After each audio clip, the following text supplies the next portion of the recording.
Okay, so we're going to talk about boosters. We're going to learn about boosters that a lot of you may know about them, but I'll just refresh your memory.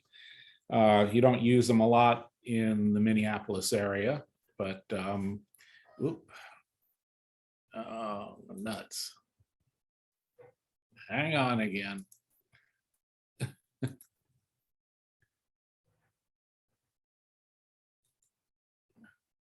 My button, my finger slipped. I apologize. I'll try this one more time. Okay, so boosters are on the same frequency as the main transmitters, you probably know. They have to be contained within the 60 dBu of the primary contour.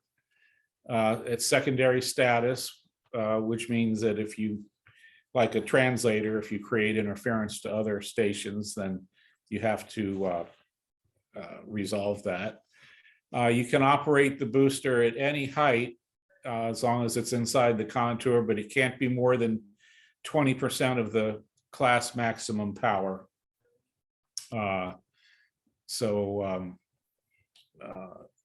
That's 20 kilowatts for a class C, 10 kilowatts for a B.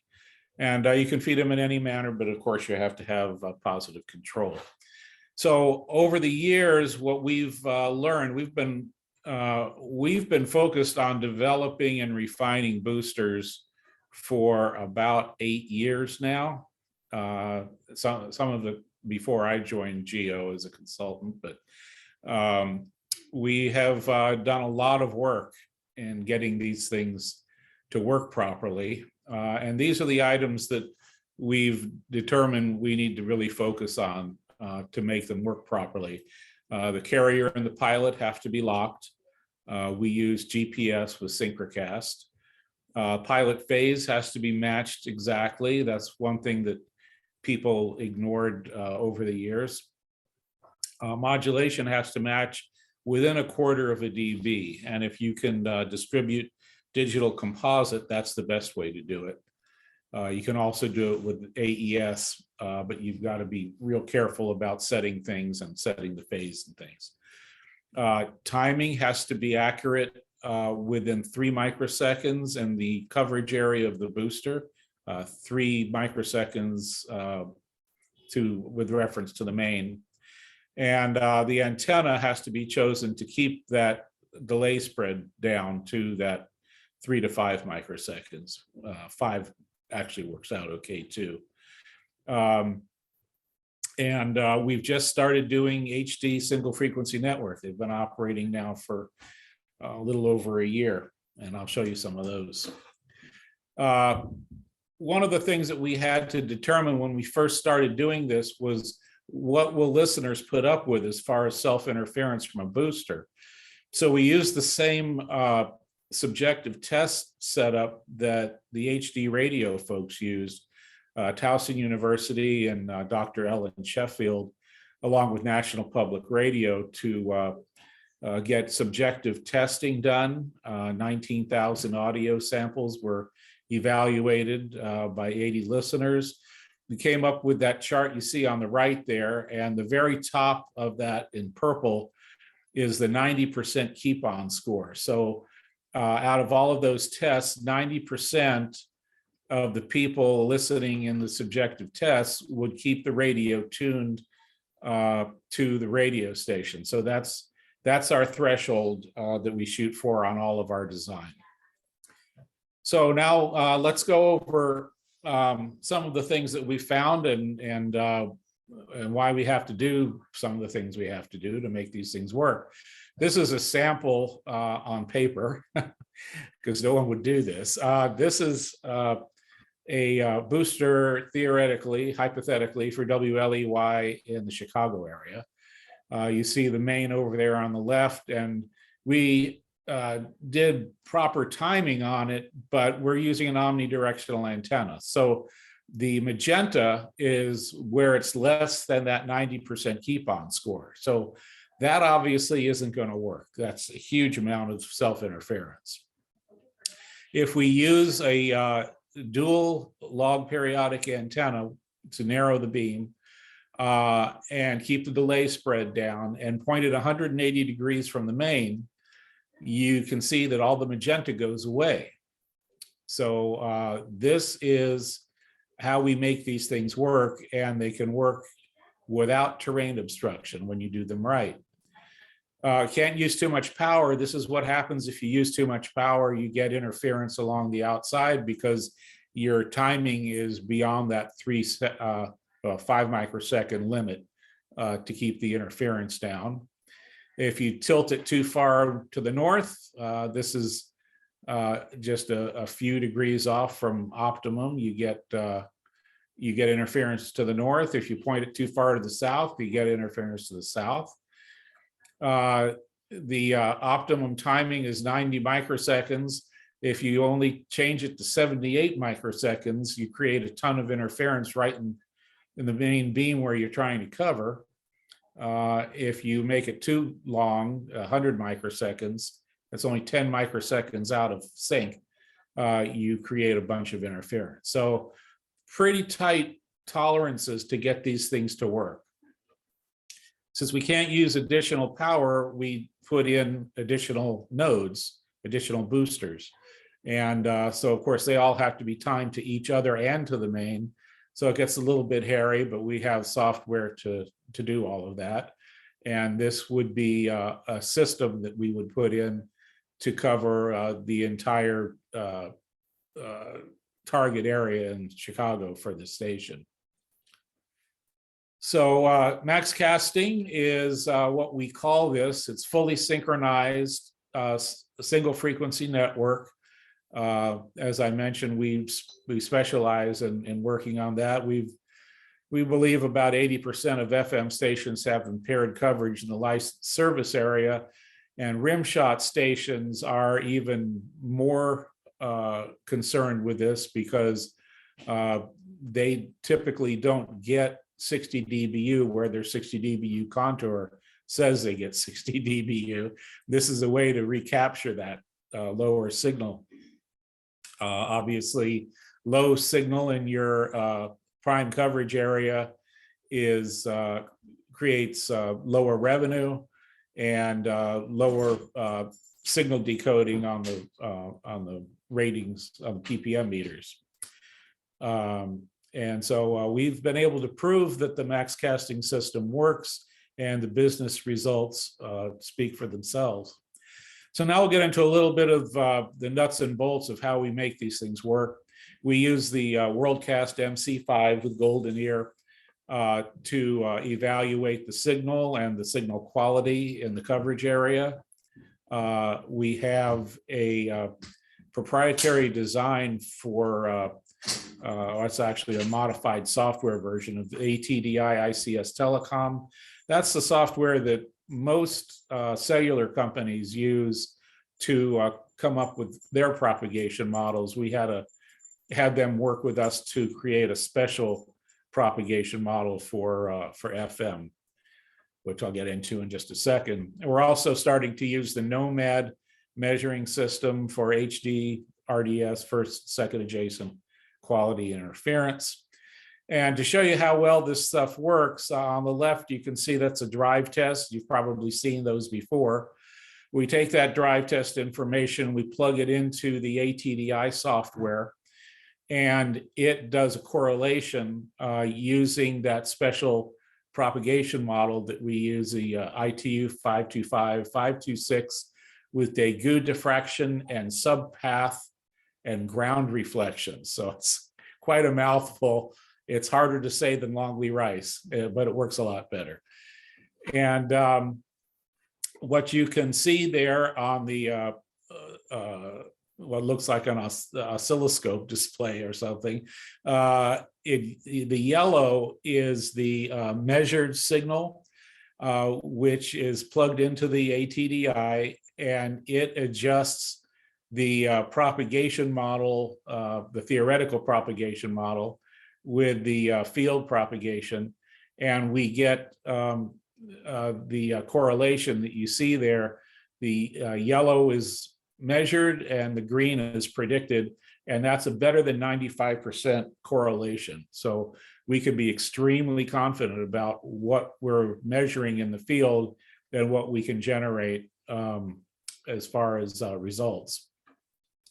I mentioned a minute ago that the PPM meters don't do as well when the signal is low. Nielsen would have you believe that it covers, if you could hear the station, that you get the PPM recovery. We know Nielsen never lies, but we did find that on the before that almost 0% in this example in Boston for WXLO was able to recover signal, even though you could kind of hear it in some places. Most places you couldn't, but you weren't getting credit for it, even if somebody was intrepid enough to listen. After we put our boosters on the right there, you'll see virtually 100% PPM recovery. To drill in a little bit more on Boston, WXLO is one of our most successful implementations. You can see on the left, the blue is very low signal level. The white is essentially no signal level. And after we added 3 boosters that you can see on the right screen there, we were able to get perfectly good, mostly in-building listenership where the office buildings are, and good driving coverage over the entire area. To show you the amount of resolution that we use in the modeling, this is a picture of what the overlay of the ATDI model is in the Back Bay and downtown Boston. You can see that blue and white that I mentioned before that's predicted, and you can look right down into the street level and you can see it block by block exactly what the streets are, what the signal levels are in the street. And one thing that you'll never see in a long Levi's program, this actually calculates the attenuation reflection of the large buildings in the market as well. One of the things that I thought was just incredible is that we modeled a station in New York that was transmitting from New Jersey across Manhattan into Long Island. And the buildings in Manhattan attenuate the signal by 20 dB. It's just unbelievable to me. But in any case, this is the before, this is the after, and you can see that the signal has gotten a lot better, perfectly good, solid listening inside buildings. Again, that's before and that's after. So significant improvement to coverage. We did a driving evaluation. This is a special company that we were able to map thresholds and such, and it determined that the traffic coverage or the car radio coverage became much better. So this is the San Diego station, KWFN in San Diego. You can see on the top part of the map, Escondido and areas where a lot of people live were being blocked by mountains. And this was a problem because they sold the San Diego Padres on the coverage of the station and showed them the 54 dBu contour. And it was determined, obviously, that they didn't cover that. So we were brought in to solve that problem. This is what we came up with afterwards.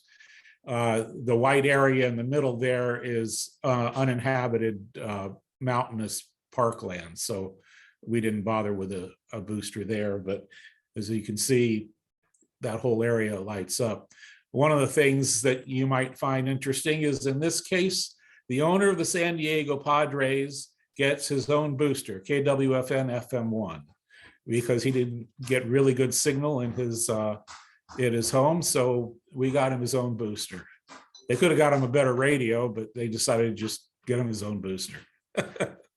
But in any case, this was the first situation where we did HD radio in San Diego. You can see on the left the HD recovery using that Nomad that I showed you a little while ago, showed that there was virtually no HD recovery in that signal problem area. And after we put in our boosters on the right, you can see it's virtually 100% recovery of the HD. So huge improvement for them on HD. System that we're working on right now is a 3-station system for Bonneville using 5 different nodes, 15 transmitters. And 3 are already installed. The racks are in for the rest of them, and antennas are going up here in the next week or so. So we hope to have it on the air by the middle of March for all 3 stations. But this gives you an idea of what the propagation problem is in the San Francisco area. This is a typical San Francisco, San Bruno signal. And you can see that there's essentially no signal in Concord, San Ramon, Livermore, Pleasanton, anywhere on the east side of the East Bay Hills there. There is a booster on Mount Diablo. It was put in a long time ago, about 1989. It's the best technology they had at the time, but the propagation doesn't work well because as you can see, it's pointing back toward the main, and they're creating a lot of interference. Now, in the center of, say, Concord, they get enough signal to overcome the interference in those locations, but it's far from a perfect solution. And they've been generally unhappy with that for years. You can also see up to the upper right of that Diablo booster, Antioch. That's the fastest growing area in the San Francisco Bay region. They just extended the subway out there, and it's growing like crazy. No stations cover out there currently, including one with the booster. So this shows you another view of the interference that Diablo booster causes. You see down there in the center on the bottom, they create a lot of interference in the Silicon Valley area. When they put it on the air in 1989, they didn't really care about Silicon Valley, but obviously that's changed over the years. And there's not much they can do about reducing that self-interference from Diablo using that setup. So they create interference to over 800,000 people down there. So this is the design of the booster system for the 3 stations, 5 nodes, that's going in San Francisco. You can see now we're lighting up Antioch, which wasn't covered before. We have a strong signal, strong urban booster for all the office buildings in Walnut Creek. And generally everything is pretty close to phased properly. And we can't get it perfect, but in order to make this work, we have to do what we can. But the interference is pushed up into the unpopulated areas and up into the top of the mountains. So the equipment that we use SCMS for a lot of it, but of course, people can get their equipment anywhere they want. We have the system working well and with HD on both Gates Air and Nautel equipment. So the caveat is that the exciters have to match identically. It has to be software-based exciter, and they have to use the same software for each transmitter, including each booster. And the reason for that is that different software versions create different throughput delays in the equipment, and could have different modulation density and such. So that's the caveat to make that part work. We do a lot of work with American Tower, Vertical Bridge. The antennas we use are dual log periodic antennas. You can see an example of that on the right there. We can use either the Shively 6025s or the Jampro Javas to make these things work. So as I mentioned, dual log periodic antennas, we do slant polarization to get a little bit of horizontal in there as well. Have to have a high capacity IP microwave. This tends to be, excuse the pun, our weakest link, is that the data circuit has to be just about infallible, and has to be about 3 to 5 megabit for digital composite, and then we have to have more overhead for E2X if HD is used. We use the Gates Air IP link systems with Synchronocast in order to get everything synchronized and distributed properly. And if we do HD, we found that we have to use stream splicing, or else just a few lost packets can cause problems for the HD.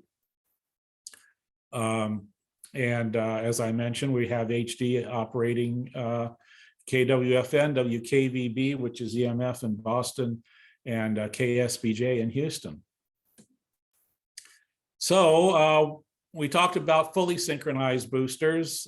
Just briefly, I want to talk to you about something that we're working on. We've proposed to the FCC to change the rules slightly. Currently, the rules require that the boosters be fully synchronized, or not fully synchronized. They have to carry the same programming as the main. Very few of them are synchronized.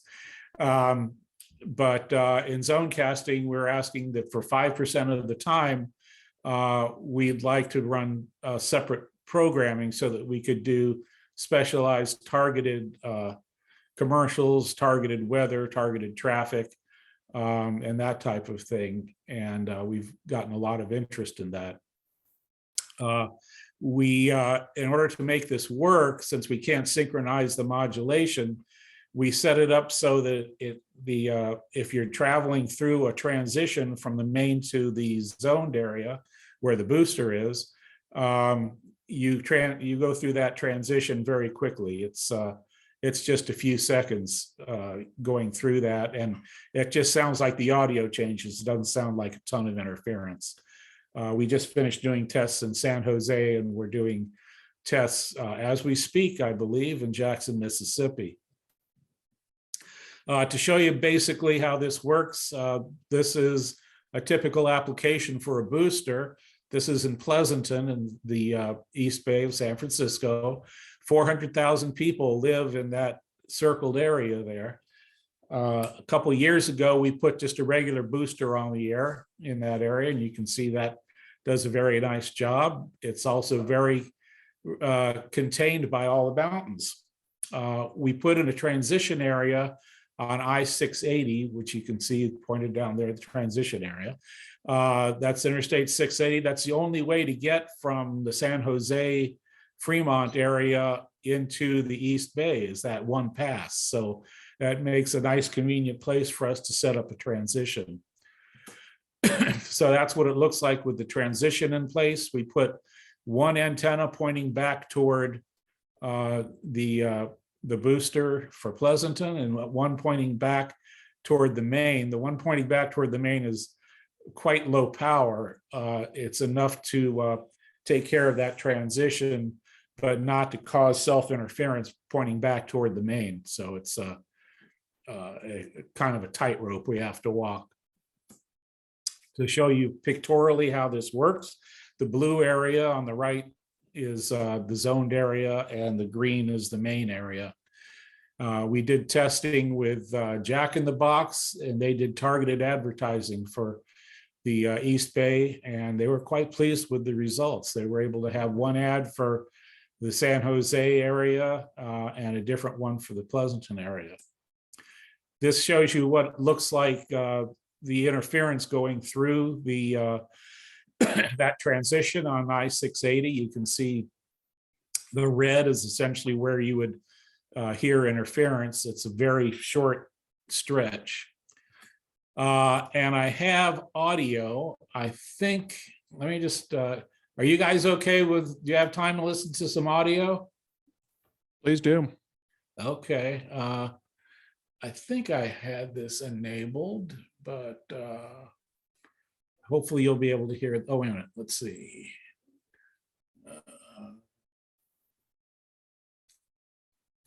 More. Yeah, share sound. Okay, so you should be able to hear this. Let me. Oh.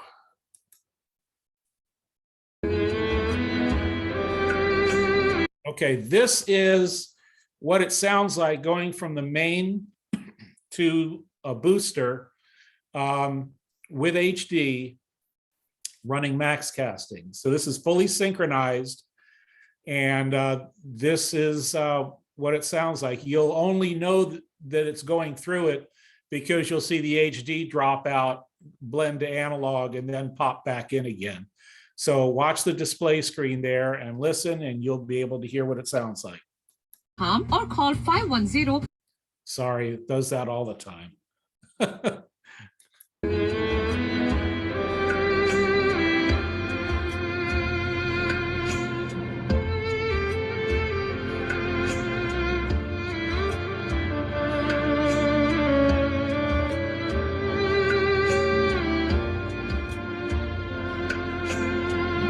ये फासले नहीं है तेरी मेरी मर्जी के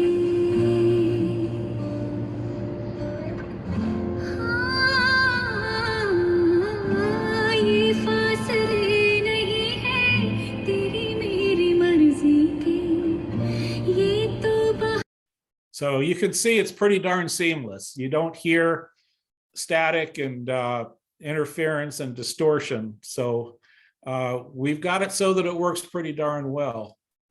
In places like Boston, we put static RDS on each of the boosters so that we know which one we're tuned into, but that's the only way we've been able to tell. And most people that drive it, that's the only way they can tell which one they're listening to or when they transition. So moving along. Or call 510-579-50. This one is an example of zone casting. And in this one, you'll hear a traffic report that's starting out for the San Jose and San Francisco area. And then you may be able to hear it's the same announcer, but you can hear the content change. He'll be giving a traffic report for the Pleasanton area. And you'll be able to hear, it sounds like he's just, kind of fumbling there for a second. But again, it's not distortion, it's just a difference in programming. So this is about 28 seconds in, you'll be able to hear it. Or call 510-579-5211. Northbound 101 in San Francisco, just after Cesar Chavez, an accident there on the right shoulder. That's pretty much the slowest traffic in the Bay Area right now from Cesar Chavez trying to get to the lower deck of the Bay Bridge. Northbound 880, slow and go, starts in Fremont at Dakota Road, continues up towards A Street in Hayward. Looking at San Jose, southbound 101, slow and stretches from Lawrence Expressway to Oakland Road. Also some minor slowing southbound change to about Hacienda. From there, it looks good in Livermore, slows again Greenville up the Altamont Pass. That's traffic. I'm David Bruce. You are listening. So you could probably hear where it changed, but it's not what you would consider interference, I don't believe. And it's pretty benign. So inside the zoned area, it sounds pretty seamless, and people are pretty excited about being able to use this for targeted advertising in large service areas. So that is it. Any questions?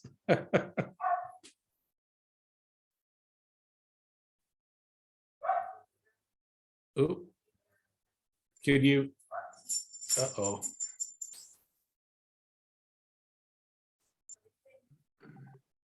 Can you hear me? I have a brief Oh. one here. Is what's your smallest station, signal wise that you've been working with? The one we're testing on in Jackson is WRBJ. It's a Class A. I'm trying to think if most of the ones that we implement on are Class Bs or Cs, rim shots. Oh yeah, that's right. We just did a Class A in Chicago for EMF. That the contour barely gets into downtown Chicago. We were able to put boosters in to get them coverage in downtown Chicago. As you can imagine, in downtown Chicago, the front end overload and such is just a mess, and it's a challenge to get something, especially like a Class A, to be able to be heard down there. But they're pretty pleased with it. We put in, I forget if it's 3 or 4 nodes to cover the traffic approaches into downtown and the downtown area itself.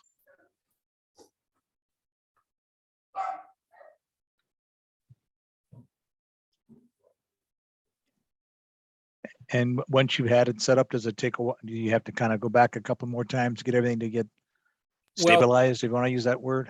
Well, we definitely have to go in and tune it. Once it's tuned, as long as we don't get hurricane force winds blowing the antenna almost off the building like we did in Boston at the Hancock Center there. If the antennas keep pointing in the same direction and aren't damaged, and nothing else, physically changes in the array, then it stays very stable. We typically go in once a year just to do a check, but once we set it up, we do it by using the ATDI software. It tells us how to set the timing and such. But in reality, there's sometimes, even though it's minimized interference area, where there is a little bit of interference, it may be in a place you don't really want it, so you want to move it around.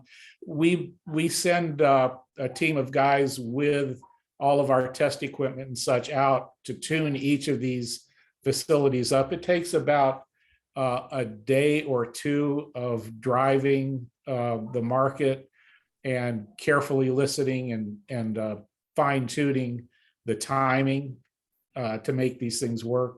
Every once in a while, we have to slightly adjust the pointing of the antenna, but once it's set up, it should stay fine if nobody messes with it. We have had problems with people messing with it. We won't say where.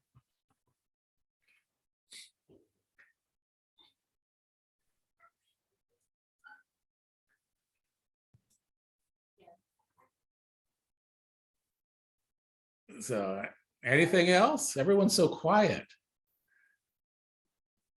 I guess everyone's asleep. Maybe that's it. Distinct possibility. Bert, I do have a potential application for this. I currently work for Minnesota Public Radio, and of course we have a station in LA called KPCC, and it has a whole string of translators. Well, actually, KPCC is using, I believe it's they were like one of the first licensees. That was, it was set up by, what's his name? He's at Cavell's place now, John Keane. And that was before I was even brought on board. That was the first application of max casting. That would probably use a little tune-up, but in any case, KPCC actually is using it. If they wanted to expand the network, we could certainly look at helping them. And since they're already using it, the cost would probably be fairly low. So I'll send you- float that past the people out there. Okay. All right, yeah. And the other thing is, I don't think that that system is using HD, so they may want to consider adding that since we could do it now.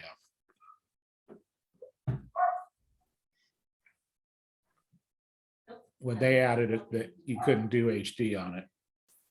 Sure, sure.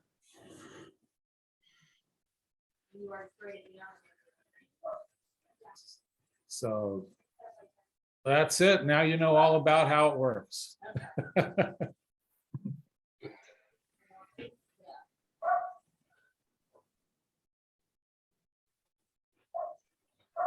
Anything Well, else? Yeah. Anyone? Bueller? No, I think it was pretty thorough, actually. Very good. Well, thank you for listening, everybody. And it's been a fun project to work on. And I never thought we could get them to work this well, but it's very gratifying to see the results work as well as they do. Now, thank you for your time today. And email addresses have gone out to SCMS. So thank them for that too. Okay, great. Sure. And I'll send something around to you here, just like a one sheet in case anybody wants more information or anything like that with contact info and such. Sure. Well, thanks All a right. whole lot for the presentation, Bert. Sure appreciate it. My pleasure. Yeah, hearing nothing else. Everyone stay warm and safe out there.